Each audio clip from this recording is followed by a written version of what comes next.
ఇది మనం ఒక విషయాన్ని జ్ఞాపకం చేసుకోవాలని నేను ఆశ కలిగి మీ మధ్యలోనికి తీసుకుని వచ్చేటువంటి ప్రయత్నాన్ని నేను చేయడానికి ఇష్టపడుతూ ఉన్నాను. ప్రియమైనటువంటి దేవునిలారా, మనం ఇంతకుముందు మా తిమోతికి రాసినటువంటి 1 తిమోతి పత్రిక 3వ అధ్యాయాన్ని మనం మొదటి వచనాన్ని చూసినట్లయితే అక్కడ ఒక విషయాన్ని మనం చూడడానికి వీలవుతుంది.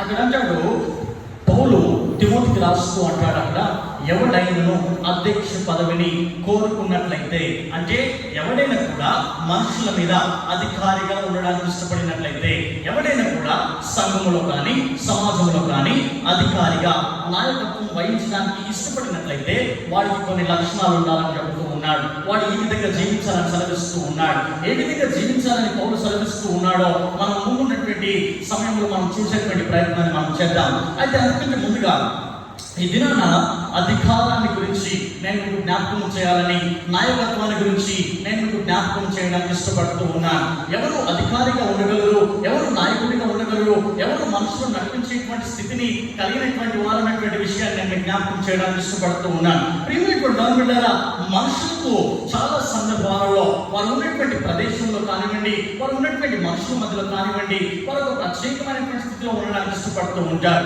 నన్ను ప్రత్యేకంగా సన్మానించాలని, నన్ను ప్రత్యేకంగా గౌరవించాలని ప్రతి ఒక్కరికి ఆశ కలిగి ఉంటుంది. అందుమాత్రమే కాకుండా ఒక నలుగురు వ్యక్తుల మధ్యలో మనం ఉన్నప్పుడు నన్ను వారికంటే నేను మనిషివాడిగా కనబడాలనేటువంటి ప్రయత్నాన్ని కూడా మనుషులు చేస్తూ ఉంటారు.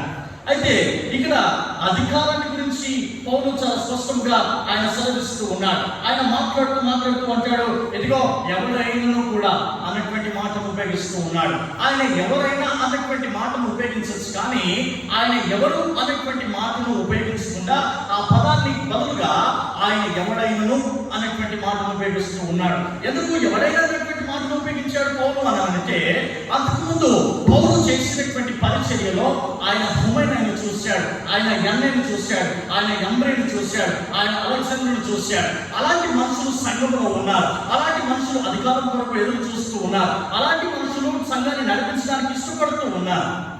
అందుకే ఈ దినాలలో సంఘాలు చెలచెదరవుతూ ఉన్నాయి. అందుకే ఈ దినాలలో సంఘాలలో రాజకీయాలు చేస్తూ ఉన్నారు. అందుకే ఈ దినాలలో సంఘాలలో ఎలక్షన్స్ పెడితే పోలీసు వారి భద్రత కోరుకుంటూ ఉన్నారు. సిగ్గు మారినటువంటి క్రైస్తవ సమాజాన్ని మనం చూస్తూ ఉన్నాం.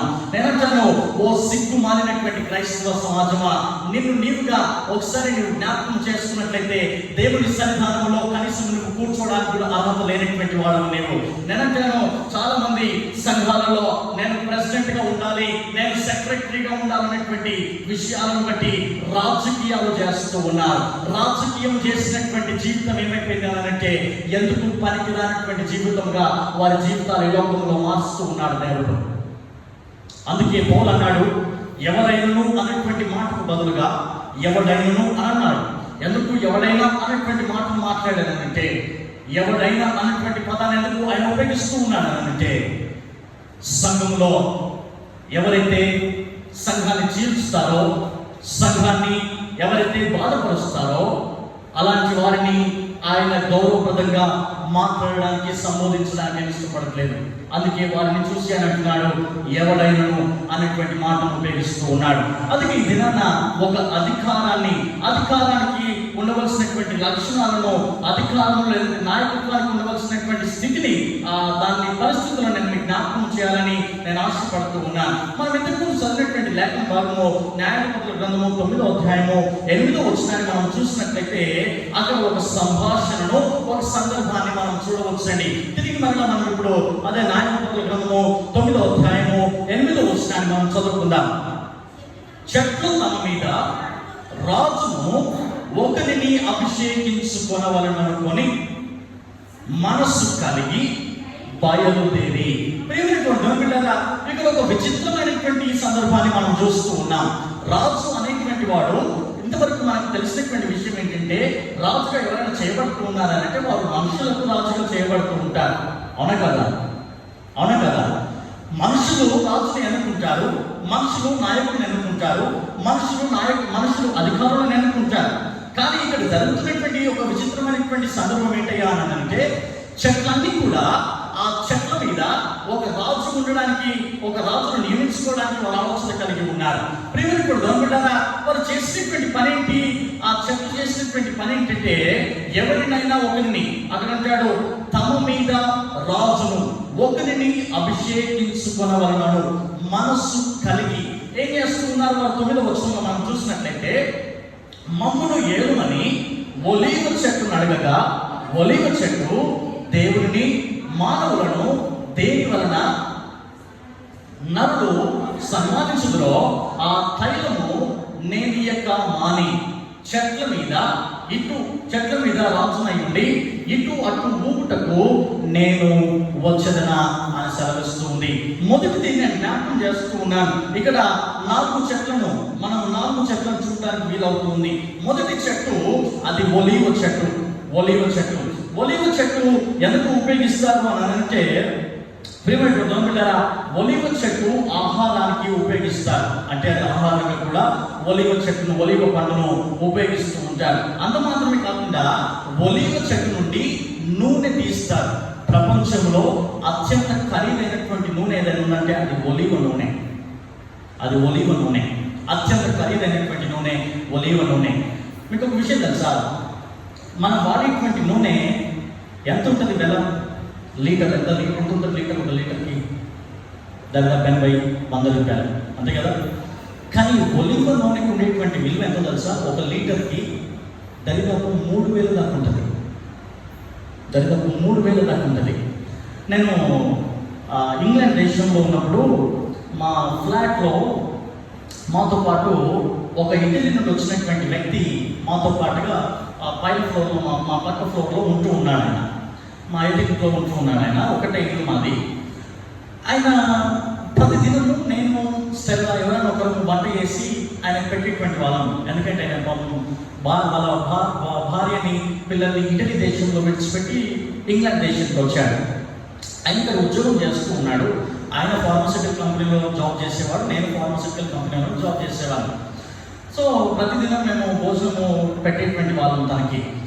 అయితే తను ఏదైనా ఒకసారి వారంలో 1 లేదా 2 రోజులు ఆయన కూడా వంట చేసేవాడు. నేను వంట చేసేవాడిని, ఆయన వంట చేసేవాడు, స్టెల్ల వంట చేసేది. మాకు వీలైనప్పుడు ఎవరో ఒకరు వంట చేస్తూ ఉండేవాళ్ళం. ఆయన వంట చేస్తూ ఏమన్నాడంటే, విలియం మనం రేపు సరుకులు తీసుకొచ్చుకోవడానికి మనము షాప్కి వెళ్ళేసి ఉంటామని అన్నాడు. బయట దేశాలలో వారమంతా సరుకులు కొనుక్కొని రాదు. వారానికి సరిపడే సరుకులు శనివారం, ఆదివారం సాయంత్రం కొన్ని తెచ్చిపెట్టుకోవాలి. ఎందుకంటే శనివారం, ఆదివారమే మాకు వీలు ఉంటుంది, అక్కడ జాబ్ ఉండదు. కాబట్టి మేము శనివారం ఒకసారి మార్కెట్కి వెళ్ళాము, సూపర్ మార్కెట్కి. మేము కావాల్సినటువంటి చిల్లర సామాను తీసుకుంటా ఉంటే ఈ నార్మల్గా మనం వాడేటువంటి నూనె పక్కన ఒలీవ నూనె ఉంది. ఆయన వెంటనే నన్ను ఆపన్నాడు, హే బ్రదర్, నీకు విషయం చెప్పనా అన్నాడు. నన్ను బాస్ అంటాడు ఆయన. నేను చాలా చిన్నవాడిని వయసులో, కానీ బాస్ అని పిలుస్తాను. హే బాస్, నేను నీకు ఒక విషయం చెప్పనా అన్నాడు. అంటే చెప్పండి అని అన్నాడు. ఆయన అన్నాడు, ఇది ఈ నూనె పేరేంటో తెలుసా అన్నాడు. నేను ఒలీవ నూనె అన్నాను. అంటే ఆయన అన్నాడు, ఇది ఎంత ఖరీదు ఉంటుందో చెప్పండి అని అన్నాడు. అప్పటికి దాని ఖరీదు మేము ఉన్నటువంటి ప్రదేశంలో దరిదాపు 500 రూపాయలు లీటర్కి, దరిదాపు 500 రూపాయలు. ఇది తీసుకుందామా అన్నాడు ఆయన. నేను అన్నాడు, ఇంత ఖరీదైంది ఎందుకు అని అన్నాను నేను. అంటే ఆయన అన్నాడు, ఏంటి నువ్వు 500కి ఖరీదైందా అనుకుంటున్నావు? ఒలివ నూనె అని అన్నాడు. 500 అంటే ఖరీదే కదా అని అన్నాను. ఆయన అన్నాడు, స్వచ్ఛమైనటువంటి ఒలివ నూనె ఇటలీ దేశంలో దొరుకుతుంది, అది కనీసము 3,000 రూపాయలు లీటర్కి ఖరీదు చేస్తాను అన్నాడు. 3,000 రూపాయలు లీటర్ ఖరీదు చేస్తాను అన్నాడు. దాంతో ఇటలీ దేశంలో వాడేటువంటి నూనె, ఆయన చెప్పినటువంటి విషయం ఏంటంటే, మేము ప్రతిరోజు వంట కోసము ఒలివ నూనె మాత్రమే వాడతామన్నాడు ఆయన. ఒలివ నూనె వాడతామన్నాడు ఆయన. ప్రియమైనటువంటి దేవులారా, అదేవిధంగా చెట్లన్నీ కూడా ఒలివ చెట్టు దగ్గరికి వచ్చి వాటిని మనవి చేస్తూ ఉన్నాయి. ఏమని అడుగుతూ ఉన్నాయి? ఓ ఒలివ చెట్టు, ఎదిగో నీవు మా చెట్లన్నింటి మీద నీవు అధికారిగా ఉండు, నీవు మాకు రాజుగా చేయబడు అనంటే ఒలివ చెట్టు చెప్పేటువంటి సమాధానం ఏంటంటే, నేను నా తైలమును నేను ఏక మాని అని అంటుంది. ఎందుకు అనంటే దాని యొక్క విలువ, దాని యొక్క స్థితి, దాని యొక్క ప్రత్యేకత ఏంటో ఒలివ చెట్టుకు అర్థమైపోయింది. అందుకే ఒలివ చెట్టును దేనికోసం ఉపయోగిస్తారు అని అంటే దానిని ఆహారంగా ఉపయోగిస్తారు. రెండవది దాని నుండి నూనెను తీస్తారు. అంత మాత్రమే కాకుండా శరీరానికి కూడా దాన్ని ఉపయోగిస్తారు. నాలుగవది ఆహార పదార్థాలలో కూడా ఒలివ నూనెను వాడుతూ ఉంటారు. ఇక్కడ కూడా గవర్నమెంట్ ఒలివ చెట్టు అది రాజుగా ఉన్న మనం వెంటనే పాపం అది రాజుగా ఉండడానికి ఒప్పుకుంటే బాగుండేది. కానీ ఒలివ చెట్టు అంటుంది, నేను నా తైలమును నెనయక. అక్కడ చాలా స్పష్టంగా ఒలివ చెట్టు 9వ అధ్యాయంలో మాట్లాడుతూ ఉంది. ఒలివ చెట్టు నడగగా, ఒలివ చెట్టు దేవుని మానవులను దేని వలన నరులు సన్మానించుదురో ఆ నా తైలమును నీయక, ఆ నా తైలమును ఇయ్యక, నేను దాన్ని నా తైలము నేను ఇచ్చేటువంటి దాన్ని నేను మానుకొని నేను మీ మీద రాజుగా ఉండి ఇటువంటి నేను ఎక్కడ తిరగాలి అని అంటున్నారు. ఇక్కడ ఒక విషయాన్ని మనం జ్ఞాపకం చేసుకోవాలా, ఇక్కడ ఒక విషయాన్ని మనం అర్థం చేసుకుందాం కొంతసేపు. ప్రియమైన బిడ్డలారా, రాజు అంటే అధికారి కదా, రాజు అంటే అధికారి కదా, రాజుకే సేవ చేస్తారు కదా, అవును కదా.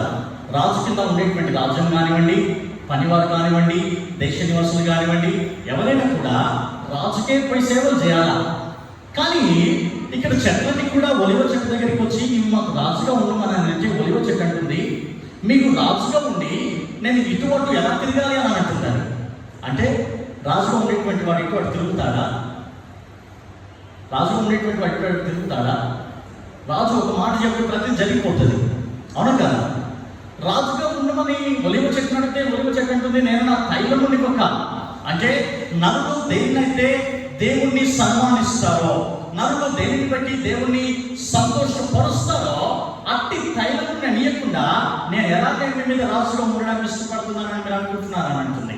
ఒలివ చెట్టు గురించి చాలా జాగ్రత్తగా బైబిల్లో కీర్తన గ్రంథంలో ఒక విషయాన్ని జ్ఞాపకం చేస్తూ ఉన్నాడు. ఒలివ చెట్టును ఇంకొక దాంతో దేవుడు పోలుస్తూ ఉన్నాడు. చూడండి ఒకసారి 128వ కీర్తన 128వ కీర్తన 3వ వచనాన్ని మనం చదువుదాం. నీ లోకిట నీ భోజనపు బల చుట్టూ నీ పిల్లలు ఒలివ మొక్కల వలె నందురు. హల్లెలూయా, హల్లెలూయా. ఎందుకు దేవుడు పిల్లలని ఒలివ మొక్కతో ఆయన పోల్చాడయ్యా అని అంటే, ఎందుకు మనం అన్నాం కదా, అది ఒలివ చెట్టు ఏమని మాట్లాడుతూ ఉందంటే, నరులు దేవుడిని దేని చేత సన్మానిస్తారో అంటే ఒలివ నూనె అనేటువంటిది, ఒలివ చెట్టు అనేటువంటిది దేవుడిని సన్మానించడానికి ఉపయోగపడుతూ ఉన్నటువంటి చెట్టు అది. అందుకే దేవుడు అంటున్నాడు, నీ పిల్లలు నీ భోజనపు బల చుట్టూ ఒలివ మొక్కల వలె వారు ఉంటారని సెలవిస్తూ ఉన్నాడు. ప్రియమైన కూడా గవర్నమెంట్ అంత మాత్రమే కాకుండా అదే కీర్తన గ్రంథము 52వ కీర్తన 8వ వచనాన్ని ఒకసారి మనం జ్ఞాపకం చేసుకుందాం. అక్కడ ఒలివ చెట్టు గురించి ఇంకొక మాట జ్ఞాపకం చేస్తూ ఉన్నాడు. పచ్చని ఒలివ చెట్టు వలె ఉన్నాను, నిత్యము దేవుని కృపయందు నమ్మిక ఉంచి ఉన్నాను. ప్రియమైన గవర్నమెంట్ ఇంత ఆతిథ్యం కలిగినటువంటి ఒలివ చెట్టు అది రాజుగా ఉండడానికి అంగీకరించడం లేదు. అది రాజుగా ఉండడానికి బదులుగా అది ఏమని మాట్లాడుతూ ఉందని అంటే, ఎదిగో మీరందరూ నా దగ్గరికి, నేను రాజుగా ఉండడానికి మీరందరూ నా దగ్గరికి సమకూడుకొని వచ్చారు, కానీ నేను నా తైలం నేను ఇవ్వక, నేను నరులు దేనైతే దేవుణ్ణి సన్మానిస్తారో, దేనిని బట్టి నరులు దేవుణ్ణి సంతోషపరుస్తారో సన్మానిస్తారో అట్టి నా తైలం ఇవ్వకుండా నేను మీకు రాజుగా ఉండి నేను ఎట్లా ఇటువంటి తిరగాలి అని మాట్లాడుతుంది.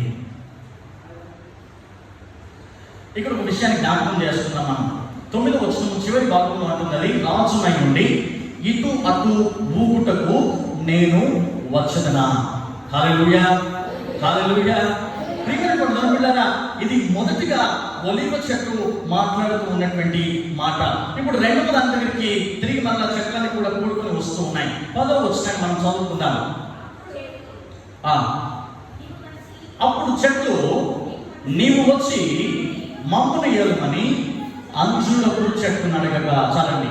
ప్రియమైన పిల్లరా, 9వ అధ్యాయం 8వ వచనంలో చూసినట్లయితే చట్టానికి ఒక రాజు కావాలని చెప్పేసి ముందుగా ఒలివ చెట్టు దగ్గరికి వచ్చాయి. ఒలివ చెట్టును అడిగాయి. ఒలివ చెట్టు, దయచేసి నువ్వు మా మీద రాజుగా ఉండు, మేము మీకు సేవ చేస్తున్నాను అంటే ఒలివ చెట్టు అంటుంది, నేను మీకు రాజుగా ఉండి నా తైలం నేను ఇవ్వకుండా, దేవుడిని నేను సన్మానించకుండా మీకు రాజుగా ఉండి నేను అటు ఎలా తిరుగుతాను అనింది. ఈ ఒలివ చెట్టు ఎట్లా వాళ్ళు తిరిగి మరలా చెట్లని కూడా అంజురపు చెట్టు దగ్గరికి వచ్చారు. అంజురపు చెట్టును ఇంగ్లీష్లో దీన్ని ఫిగ్ ట్రీ అంటారు. FIG, ఫిగ్ ట్రీ అంటారు. అంజురపు చెట్టు దగ్గరికి వచ్చి అంజురపు చెట్టు అడుగుతూ ఉన్నాయి, అంజురపు చెట్టు దయచేసి మమ్మల్ని నువ్వు ఏలడానికి, మా మీద నువ్వు రాజుగా ఉండడానికి నీవు ఒప్పుకోమనంటే అంజురపు చెట్టు సమాధానం ఇస్తూ ఉంది. 11 వచనం మనం చదువుదాం. అంజురపు చెట్ల మీద రాజునై ఉండి ఇటు అటు ఊగుటకు నా మాధుర్యమును నా మంచి ఫలములను నేను ఇక మానుదునా అని వాటితో చెప్పాను. ప్రియమైన దేవుని బిడ్డలారా, మనం ఒకసారి జ్ఞాపకం చేసుకున్నట్లయితే ఈ లోకంలో మనుషులు మనకి ఏదైనా అధికారం ఇస్తూ ఉన్నారా అంటే మనం తగ్గి మనకి పరిగెత్తుకొని వెళ్తూ ఉంటాం. అవునా కాదా? అవునా కాదా? ఒక సందర్భం నేను జ్ఞాపకం చేస్తాను. ఒక సండే, ఒక ఆదివారము నాకు హైదరాబాద్ నుండి ఒక ఫోన్ వచ్చింది, ఒక చర్చ్ నుండి. నాకు ఫోన్ చేసి వాళ్ళు అన్నటువంటి విషయం ఏంటంటే, ఈ ఆదివారము మీరు మా దగ్గరికి వాక్యం చెప్పడానికి కావాలని అన్నారు. అప్పటికి 2 వారాలు అవుతుంది వాళ్ళని అడగబట్టి. నేను వారికి సమయం ఇవ్వలేదు. ఎటకేలకు మళ్ళీ ఒక ఆదివారము, శనివారం, శుక్రవారం ఫోన్ చేసి ఈ ఆదివారం మా దగ్గరికి రావాలన్నారు. అలాంటి నేను అన్నాను, పాస్టర్ గారు నన్ను క్షమించాలి, మీరు ఈ ఆదివారము మా చర్చ్లో నేను మాట్లాడాలి, ఈ ఆదివారం నాది, నేను మాట్లాడేటువంటి సమయం అది, కాబట్టి నేను నా మందిరాన్ని విడిచిపెట్టి నేను రాలేనని చెప్పాను. వెంటనే మాస్టర్ గారు చెప్పినటువంటి విషయం ఏంటంటే, ఏంటయ్యా ఎవరైనా వాక్యం చెప్పడానికి రమ్మంటే ఎప్పుడు రావాలా, ఎక్కడికి రావాలా, ఎవరు తీసుకొని పోతారని చెప్పేసి అడుగుతారు, కానీ మీకు ఇప్పటికి 3 సార్లు ఫోన్ చేశాను, మీరు ఏంటి అసలు రావట్లేదు మా దగ్గరికి అన్నాడు. ప్రియమైన దేవుని బిడ్డలారా, అంజురపు చెట్లని కూడా వచ్చి అడుగుతూ ఉన్నాయి. అంజురపు చెట్టు నీవు మా మీద రాజుగా ఉండవనంటే అంజురపు చెట్టు అంటుంది, నేను ఇటు అటు తిరగకుండా నా మాధుర్యమును నా మంచితనమును అన్నటువంటి మాటను మాట్లాడుతూ ఉంది. అంజురపు చెట్టును దేనికి ఉపయోగిస్తారు అని అంటే, అంజురపు చెట్టు సంవత్సరానికి 2 సార్లు ఇది పక్వానికి వచ్చేటువంటి పండు. ఇది సంవత్సరానికి 2 సార్లు మాత్రమే ఇది పోస్తుంది. అంత మాత్రమే కాదు, ఇది మంచి పోషక ఆహారాన్ని ఇచ్చేటువంటి చెట్టు. 3వది, ఇది మధురమైనటువంటి చెట్టు. 4వది, ఇది వైద్యానికి కూడా ఉపయోగిస్తారు. చూడండి ఒకసారి యెషయా గ్రంథము 38వ అధ్యాయము, అక్కడ వైద్యానికి ఎట్లా ఉపయోగిస్తున్నారు ఒకసారి మనం జ్ఞాపకం చేస్తున్నాం. యెషయా గ్రంథం 38వ అధ్యాయము 21వ వచనం. మరియు యెషయా అంజూరపు పండ్ల ముద్ద తీసుకొని ఆ పుండుకు కట్టవలెను, అప్పుడు అతడు బాగుపడునని చెప్పాను. ప్రియమైన దేవుని బిడ్డలారా, అంజూరపు చెట్టును ఇంకా దేనికి ఉపయోగిస్తారు అని అంటే, ఇది రోగానికి సైతము, ఇది పుండును నయం చేయడానికి సైతం ఉపయోగించేటువంటి పండండి. ప్రియమైన దేవుని బిడ్డలారా, అందుకే అంజూరపు చెట్టు సైతం మాట్లాడేటువంటి మాట ఏంటంటే, ఇదిగో నేను నా మాధుర్యమును నా మంచి ఫలములను అడిగకుండా, ఎవరికి ఇస్తుంది మాధుర్యమును? మనుషులకు మాధుర్యం ఇస్తుంది, మనుషులకు మంచి ఫలం ఇస్తూ ఉంది. మీకు ఒక విషయం చెప్పనా, అంజురపు అంటే ఇంగ్లీష్లో డేట్స్ అంటారు. డేట్స్ అంటారు కదా, అదేనా డేట్స్. ఈ బీపీ షుగర్ ఉన్న వాళ్ళు అంజురపు పండు తినొచ్చు, తెలుసా మీకు? బీపీ షుగర్ ఉంటే అంజురపు పండు తింటే బీపీ షుగర్లు నార్మల్కి వస్తాయి. అంత మాత్రమే కాదు, అంజురపు పండు చాలా బలమైనటువంటి ఆహారం అది. అంజురపు పండు చాలా బలమైనటువంటి ఆహారం అది. ప్రియమైన దేవుని బిడ్డలారా, అందుకే అంజురపు పండు చెప్పేటువంటి మాట ఏంటంటే, నేను నా మాధుర్యమును నా మంచి ఫలమును విడిచిపెట్టి నేను మీ మీద రాజుగా వస్తానని మీరు ఎలా అనుకున్నారో అని అంటున్నారు. 3వ దాన్ని జ్ఞాపకం చేసుకుందాం మనం. 3వది కూడా మనం జ్ఞాపకం చేసుకుందాం. అది 12వ వచనాన్ని మనం చూద్దాం. అటు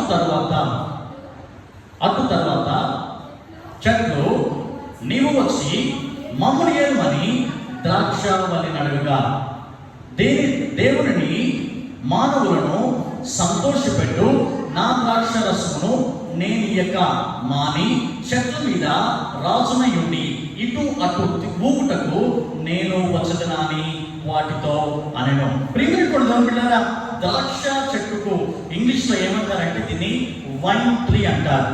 వైన్, WINE వైన్ కాదు, VINE వైన్. WINE వైన్ అంటే తాగేటువంటి మందు, VINE వైన్ అని అంటే ద్రాక్ష రసం అని అర్థం. ప్రియమైన దేవుని బిడ్డలారా, ద్రాక్ష చెట్టు దగ్గరికి వచ్చి కూడా చెట్లని కూడా అడుగుతూ ఉన్నాయి. మనం ఇక్కడ గమనించినట్లయితే 3 చెట్లలో 3 చెట్లు చెప్పినటువంటి సమాధానంలో ఒక కామన్ పాయింట్ అక్కడ వారు మాట్లాడుతూ ఉన్నారు.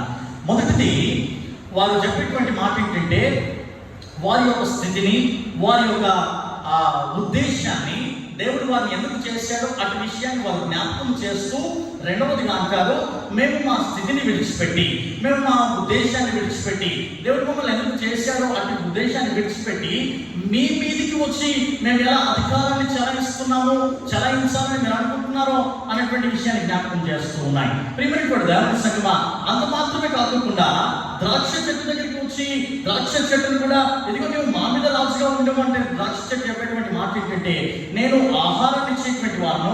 అక్కడ చూడండి ఒకసారి 13వ వచనంలో అంటున్నది, దేవుని మానవులను సంతోషపెట్టు అనేటువంటి మాటను జ్ఞాపకం చేస్తుంది.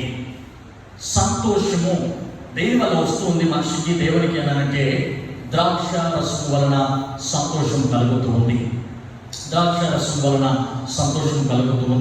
ద్రాక్ష రసాన్ని దేనికోసం ఉపయోగించగలరు అని అంటే ద్రాక్ష చెట్టు దేనికోసం ఉపయోగించగలరంటే దీనిని ఆహారంగాను దీనిని రసంగాను తయారు చేస్తారు. అంత మాత్రమే కాకుండా ఇది సంతోషాన్ని ఇచ్చేటువంటి పండు, ద్రాక్ష పండు. ప్రియమైనటువంటి దేవుని బిడ్డలారా, ఒకసారి మనము 104వ కీర్తన 15వ వచనాన్ని మనం జ్ఞాపకం చేసుకుందాం. అక్కడ ఒక విషయాన్ని దావీదు సెలవిస్తూ ఉన్నాడు. చూడండి ఒకసారి 104వ కీర్తన 15వ వచనాన్ని మనం జ్ఞాపకం చేసుకుందాం. అందుమూలమున భూమిలో నుండి ఆహారమును నరుల హృదయమును సంతోషపెట్టు ద్రాక్ష రసము. అందుకే నేనేమన్నానంటే అక్కడ చెట్టు కూడా అదే మాట మాట్లాడుతూ ఉంది, నేను దేవుడిని సంతోషపెట్టి నరులకు కూడా సంతోషపెట్టేటువంటి దాన్ని సెలవిస్తూ ఉంది అక్కడ. అందుకే ఆయన అంటాడు నరుల హృదయమును సంతోషపెట్టు ద్రాక్ష రసము. అంటే ద్రాక్ష రసము ఏ మనిషి తీసుకున్నా కూడా తనకు సంతోషాన్ని అది అనుగ్రహించేటువంటిది. అంత మాత్రమే కాదు, తిరిగి మనము యెహెజ్కేలు గ్రంథము 19వ అధ్యాయము 10వ వచనాన్ని ఒకసారి మనం జ్ఞాపకం చేసుకుందాం. అక్కడ కూడా ద్రాక్ష చెట్టు గురించి, ద్రాక్ష రసాన్ని గురించి ఒక మాటను జ్ఞాపకం చేస్తూ ఉన్నాడు. యెహెజ్కేలు గ్రంథము 19వ అధ్యాయము 10వ వచనము, మరియు నీకు క్షేమము కలిగి ఉండగా నీ తల్లి ఫలభరితమై తీగలతో నిండి ఉండి విస్తారమైన జలముల దగ్గర నాటబడిన ద్రాక్షవల్లి వలె నుండును. హల్లెలూయా, హల్లెలూయా, హల్లెలూయా, హల్లెలూయా. ప్రియమైనటువంటి దేవుని బిడ్డలారా, ఎక్కడ నాటబడుతుంది ద్రాక్ష చెట్టు? విస్తారమైన జలముల దగ్గర నాటబడుతుంది. విస్తారమైన జలముల దగ్గర నాటబడుతుంది. అందుకే దావీదు రాసిన మొదటి కీర్తనలో ఆయన అంటాడు, ఆకు వాడక తన కాలమందు ఫలమిచ్చు చెట్టు వలె నుండును. ఎందుకు ఆకు వాడుకుంటూ ఉంది ఇది ద్రాక్ష చెట్టు అనంటే అది దేవునిని, అది మనుషులను సంతోషపరుస్తూ ఉన్నటువంటి చెట్టు. అందుకే దాని యొక్క స్థితిని, దాని యొక్క ఉద్దేశాన్ని అది తెలుసుకుంది కనుక చెట్లన్నీ కూడా వచ్చి ఎందుకు నువ్వు మా మీద రాజుగా ఉండమని ఒప్పుకోవడానికి ఇష్టపడట్లేదు. పైపెచ్చి అది ఏమంటున్నానంటే నేను రాజుగా ఉండి ఇటు అటు ఎందుకు తిరగాలి అని అంటుంది. నేనంటాను రాజుగా చేయబడినటువంటి వారు ఎవరైనా కూడా ఒక దగ్గర కూర్చొని మాట్లాడితే చాలండి, ఒక మాట, ఒక ఆజ్ఞ ప్రకటిస్తే చాలు, సమస్తం వాళ్ళ కాళ్ళ దగ్గరికి వస్తుంది. కానీ ఒలివ చెట్లు, అంజూరపు చెట్టు, ద్రాక్ష చెట్టు, ఈ 3 కూడా ఒకే మాటను పదే మాట్లాడుతూ ఉన్నాయి. వాటి కామన్ పాయింట్ ఏంటంటే మేము మా ఉద్దేశాన్ని, మేము ఎందుకు నిర్మించబడ్డామో అట్టి పనిని మేము మానివేసి మీ మీదుగా రాజుగా ఉండి, మీ మీద అధికారిగా చేయబడి, మీ మీద నాయకత్వాన్ని వహిస్తూ మేము అటు ఇటు ఊగుటకు మేము ఇక్కడికి రాలేదనేటువంటి మాటను జ్ఞాపకం చేస్తూ ఉన్నాయి. ఇప్పుడు నేను చివరి విషయాన్ని ఒకటి జ్ఞాపకం చేసిన ముందుకు వెళ్తాను. అదే న్యాయాధిపతుల గ్రంథము 9వ అధ్యాయము చివరి చెట్టును జ్ఞాపకం చేస్తాను. 14వ వచనాన్ని మనం జ్ఞాపకం చేసుకుందాం. అప్పుడు చెట్లన్నీ నీవు వచ్చి మమ్మను ఏలుమని ముండ్ల పొద యొద్ద మనవి చేయగా. ఇక్కడ ఒక విషయాన్ని ఒక నిమిషం మనం ఆగుదామండి. మనం ఇంతకుముందు చదివినటువంటి 3 మాటలు తిరిగి మనం జ్ఞాపకం చేసుకుందాం. ఒకసారి ఇప్పుడు మనము 9వ వచనాన్ని చదువుతామా? మమ్మును ఏలుమని. చాలండి, 10వ వచనాన్ని మనం చదువుదాం. నీవు వచ్చి మమ్మును ఏలుమని అంజూరపు చెట్టు నడుగగా. ఇప్పుడు మనము 12వ వచనం చదువుదాం. అటు తర్వాత చెట్లు నీవు వచ్చి మమ్మును ఏలుమని ద్రాక్షవల్లి నడుగగా. ఇప్పుడు మనం 14వ వచనం చదువుదామా? అప్పుడు చెట్లన్నీ నీవు వచ్చి మమ్మును ఏలుమని ముండ్ల పొద యొక్క మనవి చేయగా. ఏం గమనించారు ఒకసారి చెప్పండి. ఈ 3 విషయాలలో 4 విషయాలలో ఏం గమనించారు? మనవి చేశారు. Very good. గణేష్ చెప్పలు కొడతారు ఒకసారి. Very good. ప్రియమైన పిల్లరా, ఈ దేవుణ్ణి సంతోషపెట్టి నరులను సంతోషపెట్టేటువంటి చెట్ల దగ్గరికి ఏమో చెట్లన్నీ వచ్చి అవి కేవలం అడుగుతూ ఉన్నాయి. కానీ నరులకు కానీ దేవునికి కానీ ఎలాంటి ప్రయోజనం లేనటువంటి చెట్టు ముళ్ళ చెట్టు. అది ముళ్ళ చెట్టు. ఆ ముళ్ళ చెట్టు దగ్గరికి చెట్లన్నీ వచ్చి అడగట్లేదు, దాన్ని మనవి చేస్తూ ఉన్నాయి. మనవి ఎప్పుడు చేస్తాడు మనిషి అని అంటే ముందుగా అడిగేటువంటి స్థితిలోనికి వస్తాడు, దాని తర్వాత మనవి చేసేటువంటి స్థితిలోనికి వస్తాడు. రెండవది మనవి చేసేటువంటిది. మనవి నుండి ఇంకా కొంచెం మెట్టు పైకి వెళ్తే మొర పెట్టేటువంటి స్థితిలోనికి మనుషులు వస్తారు. కాబట్టి ముందుగా చెట్లన్నీ కూడా దేవుడిని సంతోషపెట్టి మనుషులకు ఉపయోగపడేటువంటి చెట్ల దగ్గరికి, ఒలివ చెట్టు దగ్గరికి, ద్రాక్ష చెట్టు దగ్గరికి, అంజూరపు చెట్టు దగ్గరికి వచ్చి కేవలం అడుగుతూ ఉన్నాయి. కానీ అటు దేవుడికి కానీ ఇటు మనుషులకు కానీ ఏమాత్రం ప్రయోజనం లేనటువంటి చెట్లు ముళ్ళ చెట్టు. ముళ్ళ చెట్టు దగ్గరికి వచ్చి మాత్రం అది అడగట్లేదు. రెండవది మనవి చేస్తూ ఉన్నది. మనవి అంటే గోజారడం అని దాని అర్థం. మనవి అంటే గోజారడము. అందుకే దావీదు మాట్లాడుతూ ఉంటాడు, నేను యెహోవాను మనవి చేయగా అనేటువంటి మాట మాట్లాడుతూ ఉంటాడు. మనవి అంటే ఏంటయ్యా అంటే దేవుని పాదాలు పట్టుకొని ఆయన గోజాడుతూ ఉన్నాడు అని దాని అర్థం. ఇక్కడ చెట్లన్నీ కూడా ముళ్ళ చెట్టు దగ్గరికి వచ్చి అది అడగట్లేదు, కానీ మనవి చేస్తూ ఉన్నాయి. ఇప్పుడు ముళ్ళ చెట్టు చెప్పినటువంటి సమాధానం ఏంటో మనం చూద్దాం. 15వ వచనం. మనవి చేయగా ముండ్ల పొద, మీరు నిజముగా నన్ను మీ మీద రాజుగా నియమించుకున్న కోరిన ఎడల రండి, నా నీడను ఆశ్రయించుడి, లేదా అగ్ని నాలో నుండి బయలుదేరి లెబానోను దేవదారు చెట్లను కాల్చివేయునని చెట్లతో చెప్పాను. హల్లెలూయా, హల్లెలూయా, హల్లెలూయా. ప్రియమైనటువంటి దేవుడా, ఒలివ చెట్టు వారికి శాపాన్ని ఇవ్వలేదు, నేను రానని చెప్పేసింది. ద్రాక్ష చెట్టు వారికి శాపాన్ని ఇవ్వలేదు, నేను రానని చెప్పేసింది. అంజూరపు చెట్టు కూడా చెట్లను శపించలేదు, కేవలం నేను రానని చెప్పేసింది. కానీ ముళ్ళ చెట్టు మాత్రము ఎప్పుడైతే చెట్లన్నీ కూడా వచ్చి మాకు అధికారిగా ఉండమని అడిగిందో వెంటనే తను చెప్పేటువంటి సమాధానం ఏంటంటే, మీరందరూ నన్ను మీకు రాజుగా ఉండడానికి మీరు ఇష్టపడుతూ ఉన్నారు కనుక రండి, వచ్చి నా నీడను మీరు ఆశ్రయించుడని అంటుంది. ఇక్కడ ఒక విచిత్రమైనటువంటి సందర్భాన్ని మనం జ్ఞాపకం చేసుకుందాం. అసలు ముళ్ళ చెట్టు నీడ వస్తుందా? ఒకవేళ వచ్చినా కూడా ఎంత మేరకు ఉంటుంది అది? కనీసం ఒక మనిషి పడుకోవడానికి కూడా సరిపోదు ముళ్ళ చెట్టు నీడ. అవునా కాదు? అవునా కాదు? ప్రియమైన కూడా దొరికింటారా? ముళ్ళ చెట్టు మాట్లాడేటువంటి మాట ఏంటంటే, రండి వచ్చి నా నీడను మీరు ఆశ్రయించండి అని అంటుంది. అంత మాత్రమే కాదు, అక్కడితో ఆగట్లేదు. అది లేని ఎడలా అగ్ని నాలో నుండి బయలుదేరి. ఒక విషయాన్ని జ్ఞాపకం చేస్తాను. ఇక్కడ బైబిల్లో ముళ్ళ చెట్టును దేంతో పోల్చాడంటే ముండ్ల పొద నరికి దాన్ని అగ్నిలో కాల్చివేయడం చెప్తున్నాడు. ముండ్ల పొదని అగ్నిలో వేయమన్నాడు దేవుడు. కానీ ఇక్కడ ముండ్ల పొద చెప్పేటువంటి మాట ఏంటంటే, మీరు ఒకవేళ నా నీడను మీరు ఆశ్రయించకపోయినట్లయితే నాలో నుండి అగ్ని బయటకు వస్తుంది అంటున్నారు. అంత మాత్రమే కాదు, అగ్ని బయటికి రావడం మాత్రమే కాదు, కానీ లెబానోను వృక్షములను, అక్కడ చూడండి ఒకసారి, బయలుదేరి లెబానోను దేవదారు చెట్లను కాల్చివేయను. లెబానోను వృక్షము దేవదారు వృక్షాన్ని బైబిల్లో దేనితో పోలుస్తారు అని అంటే అవి చెట్లన్నిటికీ పైగా ఉన్నటువంటి చెట్లు. అంత మాత్రమే కాకుండా ఈ ప్రపంచంలో చేయబడినటువంటి వృక్షాలన్నిటికంటే కూడా దేవదారు వృక్షము, లెబానోను చెట్లు ఇవి అతి బలము కలిగినటువంటి చెట్లండి. అందుకే మనం ప్రార్థన చేస్తూ ఉన్నప్పుడు అంట, ప్రభా నీ మాట బలమైనటువంటిది, నీ మాట దేవదారు వృక్షములను సైతము విరిచి వేయగలిగినటువంటిది. అవి ఎంత బలమైనటువంటివి అని అంటే మనిషి వాటిని విరగొట్టడానికి మనిషికి శక్తి సామర్థ్యము, ఆయనకున్నటువంటి శక్తి సరిపోదు మనిషికి. కానీ ముళ్ళ పొద ఏమని చెప్తూ ఉందని అంటే, మీరు వచ్చి నా నీడను మీరు ఆశ్రయించాలా, నా నీడను కనుక మీరు ఆశ్రయించకపోయినట్లయితే నాలో నుండే అగ్ని బయటికి వస్తుంది అంటుంది. అసలు ముళ్ళ పొదనే పోయి అగ్నిలో పడాల్సింది పోయి నాలో నుండే అగ్ని బయటికి వస్తుంది అని చెప్పినటువంటి మాట కాకుండా, అంత మాత్రమే కాదు కానీ లెబానోను దేవదారు వృక్షమును సైతము నేను కాల్చి వేస్తాను సాగిస్తూ ఉన్నది. హల్లెలూయా, హల్లెలూయా. ముగింపు దగ్గరలోకి వచ్చాను. నన్ను ముగించడానికి ఇష్టపడుతూ ఉన్నాను. కరెక్ట్గా ఒకటి మోకలను ముగించాలనుకున్నాను. ప్రియమైన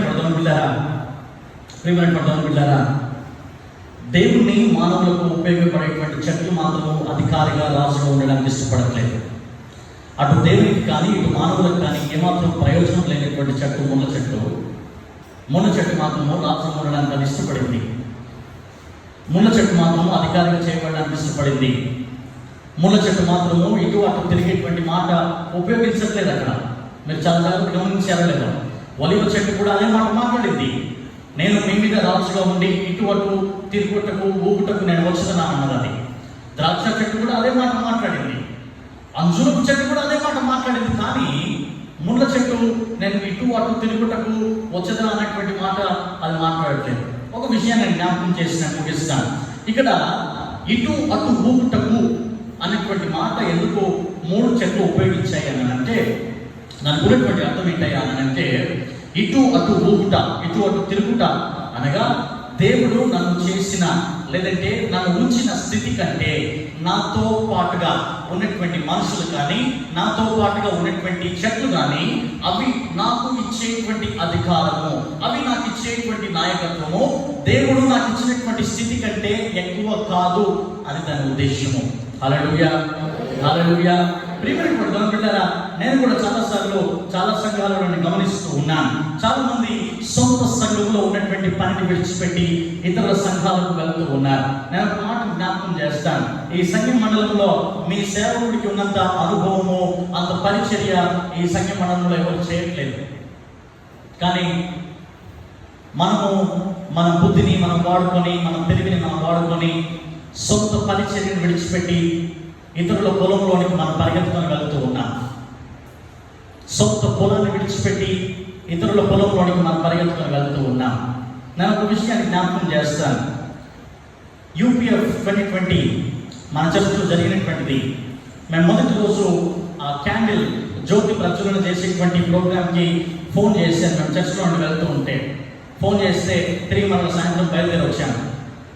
అసలు యాక్చువల్గా నేను వచ్చినటువంటి ఉద్దేశం ఏంటంటే, UPFకి శామ్యుల్ దేవ్ గారు మాట నేను గెలవాలని అనుకున్నాను. వచ్చిన తర్వాత మేము జ్యోతి ప్రచురణ అయిపోయింది, మీటింగ్ అయిపోయింది. మేము తిరిగి మళ్ళీ ఇంటికి రాత్రి వెళ్తా ఉంటే నేను డాడీని అడిగాను, అదేంటి శామ్యుల్ దేవ్ గారు అంకుల్ కదా UPF స్టార్ట్ చేసింది, ఇప్పుడు అంకుల్ భూమి మీద లేడు, మరి కనీసం మాట రావాలి కదా, వారే కదా వ్యవస్థాపకులు, వారే కదా దీనికి నాయకులు అని అన్నాను. అని అంటే మేము వెళ్తూ ఉంటే ఆ విషయాన్ని ఆలోచన చేస్తూ వెళ్తూ ఉన్నాం. అప్పటికి మాకు హనంకొండ CBC నుండి ఎవరు ఫోన్ చేశారు. ఫోన్ చేసి మాట్లాడుతూ ఉంటే డాడీ అడిగాడు, ఏంటయ్యా మీరు మరి రాలేదు జ్యోతి ప్రచురణ కంటే?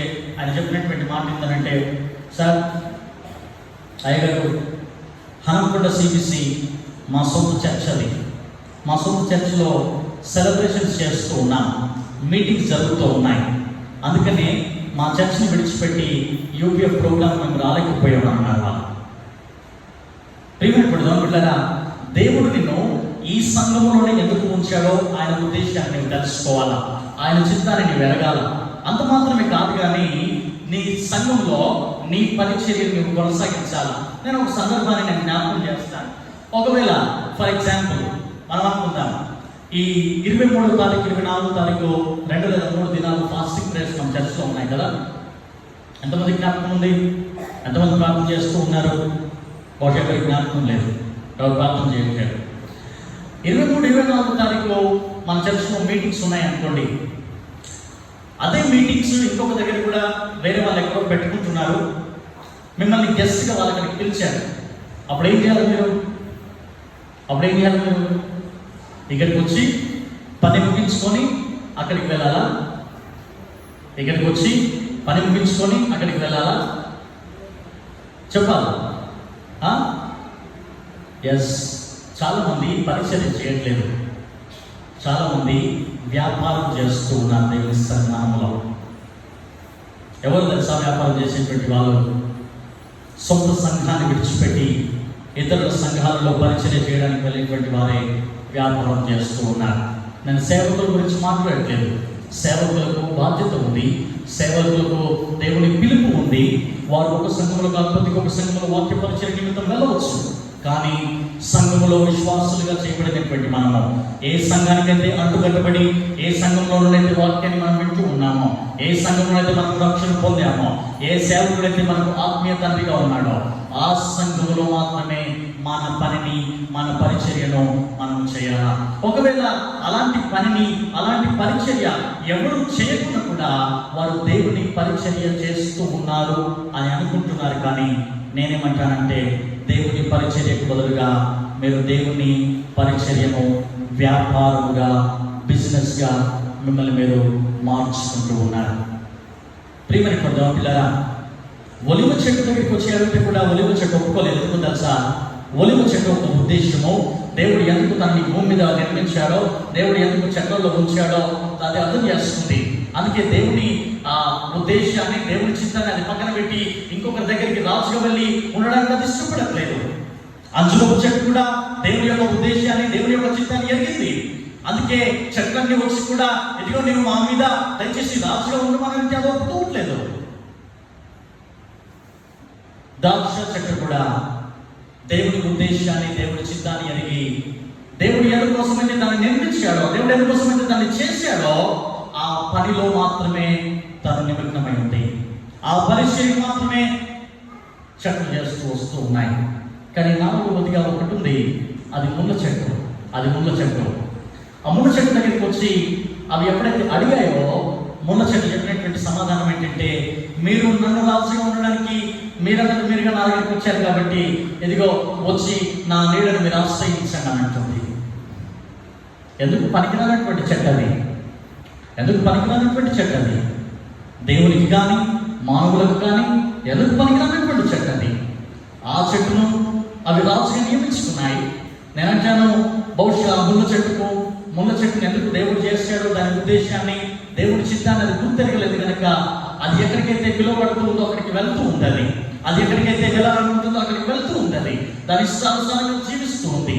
అంత మాత్రమే కానీ దేవునికి ఇష్టమైనటువంటి జీవితము ముళ్ళ చెట్టులో లేనే లేదు. ప్రియమైనటువంటి బిడ్డలారా, చివరిగా తిమోతికి రాసిన పత్రిక, మొదటి తిమోతికి రాసిన పత్రిక 3వ అధ్యాయము 1వ వచనం నుండి 2-3 వచనాలను మనం జ్ఞాపకం చేసుకొని ముగించుకుందాం. మొదటి తిమోతికి రాసిన పత్రిక 3వ అధ్యాయము 1-2-3 వచనాలను మనం చదువుకుందాం. ఎవడైనను అధ్యక్ష పదవిని ఆశించిన యెడల అట్టివాడు దొడ్డి పనిని అపేక్షించుచున్నాడు అన్న మాట నమ్మదగినది. అధ్యక్షుడు వాడు నిందారహితుడును, ఏకపత్ని పురుషుడును, మితానుభవుడును, స్వస్థ బుద్ధి గలవాడును, మర్యాదస్తుడును, అతిథి ప్రియుడును, బోధింపదగిన వాడునై ఉండి మద్యపానియు, కొట్టుకున్న వాడును కాక సాత్వికుడును, జగడమాడువాడును, ధనాపేక్ష లేని వాడునై సంపూర్ణ మాన్యత కలిగి తన పిల్లలను స్వాధీనపరుచుకొనుచు తన ఇంటి వారిని బాగుగా ఏలువాడునై ఉండవలను. ఎవడైనను తన ఇంటి వారిని నేరక పోయిన ఎడల అతడు దేవుని సంఘమును ఎలాగూ పాలించును. అతడు గర్వాంతుడై అపవాదికి కలిగిన శిక్షావిధికి లోపడకుండానట్లు త్రోతగా చేరిన వాడై ఉండకూడదు. మరియు అతడు నిందపాలై అపవాది ఊరిలో పడిపోకున్నట్లు సంఘమునకు వెలుపటి వారి చేత మంచి సాక్ష్యము పొందిన వాడై ఉండవలెను. దేవుని లేఖన భాగాలు చాలా స్పష్టంగా సెలవిస్తూ ఉన్నాయి. దేవుని సంగమా, దేవుని ప్రజలారా, నేను అంటున్నాను, మీ సంఘం నుండి వరంగల్ కానివ్వండి, ఈ దేశంలో ఎక్కడికి కానివ్వండి, మా దగ్గర పరిచర్య ఉంది, మా దగ్గరికి వచ్చి వాక్యం చెప్పు, మా దగ్గరికి వచ్చి పాటలు పాడు, మా దగ్గరికి వచ్చి ఈ పని చేయి, మా దగ్గరికి వచ్చి ఆ పని చేయని అంటే నువ్వు చెప్పవలసినటువంటి మాట ఏంటంటే, నేను నా సొంత సేవకుని పర్మిషన్ లేకుండా నేను మీ దగ్గరికి రాలేనయ్యా, నన్ను క్షమించండి. నేనంటాను వెళ్ళండి, వెళ్ళడంలో తప్పులేదు. కానీ వెళ్ళడానికి ముందుగా నీ సంఘములో నీ అవసరత ఏంటో నువ్వు జ్ఞాపకం చేసుకోవాలా. నీ సంఘములో ముందుగా నీవు ఉండాలా. నీ సంఘములో నీ పరిచర్య నీ దేవుడికి కనబడాలా. దాని తర్వాతనే ఇతరుల పరిచర్య, దాని తర్వాతనే ఇతరుల సేవ, దాని తర్వాతనే ఇంకెక్కడికైనా నువ్వు వెళ్ళడానికి దేవుడు నీకు సమయాన్ని ఇస్తాడు. అంతేగాని నిన్ను నీవుగా పర్మిషన్ లేకోకుండా, మళ్ళీ చెప్తూ ఉన్నాను, నీ సేవకుని పర్మిషన్ లేకుండా మీరు ఎక్కడికి వెళ్ళినా దేవుని పరిచర్య మాత్రం మీరు చేయట్లేదు. దేవుని వ్యాపారంగా మీరు మారుస్తూ ఉన్నారు. అది నేను మీకే విడిచిపెడుతూ ఉన్నాను. మీరు నిజంగా దేవుని పరిచర్య చేయడానికి ఇష్టపడినట్లయితే బైబిల్లో చెప్పినటువంటి విధంగా మీరు జీవిస్తారా, లేదంటే మీ ఇష్టానుసారంగా మీరు జీవిస్తారా, అది నేను మీకే విడిచిపెడుతూ ఉన్నాను. తల నుంచి కళ్ళు మూసుకున్నాను.